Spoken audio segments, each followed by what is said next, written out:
Welcome back to the channel, everyone. My name is Steve.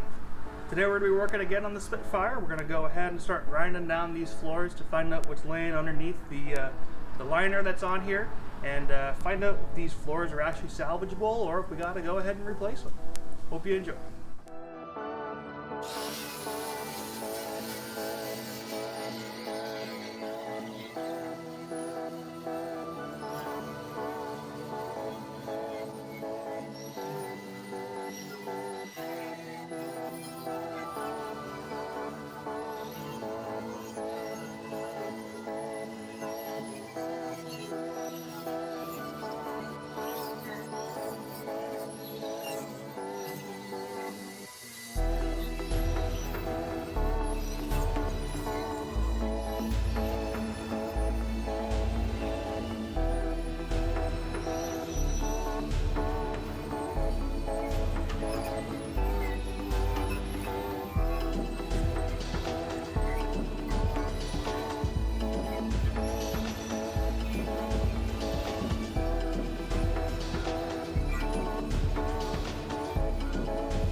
don't think it's supposed to be smoking.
Alright, welcome back in the garage.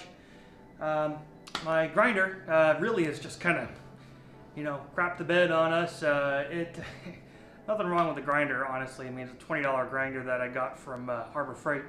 And in fact, I don't think I even spent 20 bucks on it. If anything, I probably spent like 16 bucks because, well, you never pay full price at Harbor Freight. Anyways, it's cooling off. It seems that when it gets too hot, it just starts going into a low power mode. So we'll see. If I need to get a new angle grinder, that's probably going to be one of the cheapest things I have to do on this entire project. So anyways, I was down here though exploring the floor, and I know that there's a wiring harness that runs from the dash to the back, and I had always been having issues with electrical stuff on this wiring harness. I'd always had issues with rear tail lights, and I couldn't find the problem. It wasn't until I peeled back the old plastic that was actually covering this thing up where I discovered this great big hodgepodge chunk here. So we're going to crack this open and see if some of my issues probably have come from this junction here.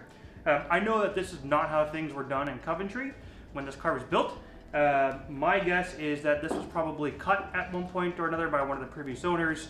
They went ahead and pulled the wiring harness through to the back, and they probably joined it using a bunch of spade clips or something. So anyways, let's crack this open and find out what's in here.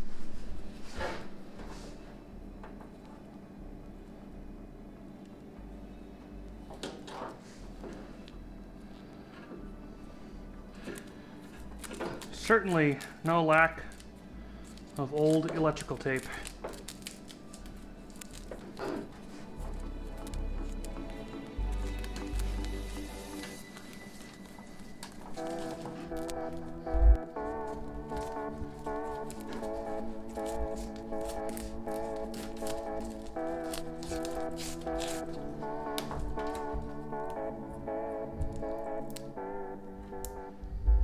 Yeah, I don't think that they would have used electrical tape like this in Coventry.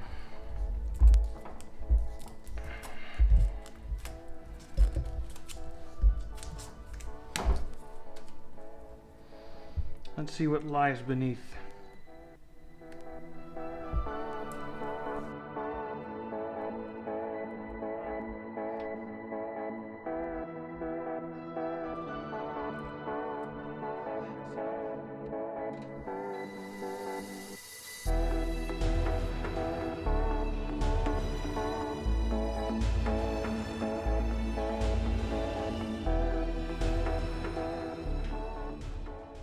I'm pretty sure it wasn't supposed to come out that easy.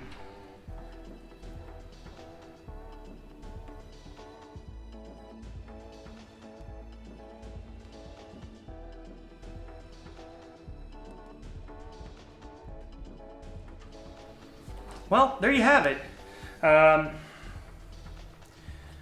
mean, I'm no expert and I'm a total amateur at doing this stuff, but I'm pretty sure that this was most likely the source of my problem with my lights in the back and why I kept blowing fuses. Lesson to myself, I should have looked deeper. I didn't really inspect the entire wiring harness. I figured it was good. I looked at the front, I looked at the back, I did a continuity check. Things seemed to be okay.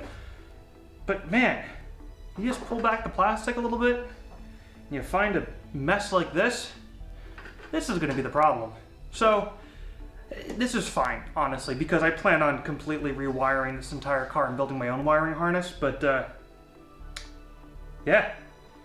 I know why they did it. So, this wiring harness passes underneath this crossbar, this stiffener, and then it also goes into the body, and then up and over through the panels back here. So, with, a great big connector like this, it's definitely not something that's easy to pass through. But the thing that blows my mind is that if you just disconnect the lights in the back, you could have just easily passed this through going this way. I don't know. Anyways, it's cool to at least have an end to that story and to know why I had so many electrical problems. And it's funny enough because half the electrical problems I was having is kind of the reason I'm digging this deep into the car. So, cool. Chapter closed on that. But anyways, let's go ahead and put this aside. We'll worry about that on another time. What we will do though is I'm going to go ahead and show you the floorboards, show you where things have ended up. I think that these floorboards should be salvageable. I'll go ahead and I'll show you a couple of quick shots of it. But, I mean, there are some holes. There's no question about it. But I think that I can go ahead and cut out small places and then weld in patches. And that would be a lot easier and probably save me a good chunk of money as opposed to replacing the entire floor pans. So let's take a look. All right, so as you can see here, there's definitely some pretty good Swiss cheese, but it's not terrible. I mean, considering the fact that even trying to stab through some of these, I mean, yeah, there's some spots with some pretty big holes, but that's pretty decent metal. So, I mean, what my thoughts are is I could do a couple of different things. We've got a big hole over here. This will be cut out and then go ahead and weld in a replacement sheet of metal. There's a couple of little pinholes here. I mean, these aren't too big, but I can probably weld those up pretty nicely. The floor pan here, no surprise. This is where the lowest point in the car is. This is where the water is going to collect. I don't know. I got a couple of ideas. I might cut out smaller sections and then try to weld in to try to maintain the shape of the floor pan, to keep it from barreling. So I might cut out like here, here, here. Try to do these all in different places and facets, so that way I can go ahead and it really kind of keep the shape. Over here though, on the front side, again, it's not terrible. I mean, this part is pretty solid, but here you can definitely put a screwdriver through in that spot, this spot here, this big glaring spot here. Down in here, this is all pretty bad. You can tell that the previous guy who worked on this went ahead and put in some really thick steel to try to cover up some of this A-post rot, and that's definitely going to need to be taken out and probably fixed a little bit better. There are holes up in here though too, and then also up in here. So I was really hoping to not have to do anything with the A-pillars, but it looks like it's going to be inevitable. I'm going to have to, but that's okay. That's what this project's all about. So really that does it for this video. Thanks so much for tuning in. I'm pretty stoked with the progress and what we were able to discover today. Today really wasn't about making a lot of progress, but more finding out what it is that we're actually working with here. And I'm not too disappointed. Kind of what I had anticipated. So next couple of things, I gotta try to figure out what my approach is going to be. I may end up starting to work on the floorboards immediately just to try to get those all shored up, and then work my way to the sills and see what's going on there. The inner sill looks pretty solid. However, there is some welding that was done by the previous owner that may reveal otherwise if I remove it. So I don't know. I'm gonna do some research. Outside of that though, I mean, the driver's side floor is pretty much just like the passenger side. It does not look to be any worse, and it doesn't look to be any better. So hey, it's a win. Outside of that though, I mean, you guys, thank you so much for tuning in. If you haven't done so already, please definitely go ahead and hit that subscribe button and click the bell to get the notifications. It's really cool watching everybody kind of, you know, come onto the channel and join the channel. So thank you for all of those folks who have already gone ahead and subscribed to that. That means a lot. So other than that, I hope that you guys have a great day. Thanks so much for tuning in. Cheers.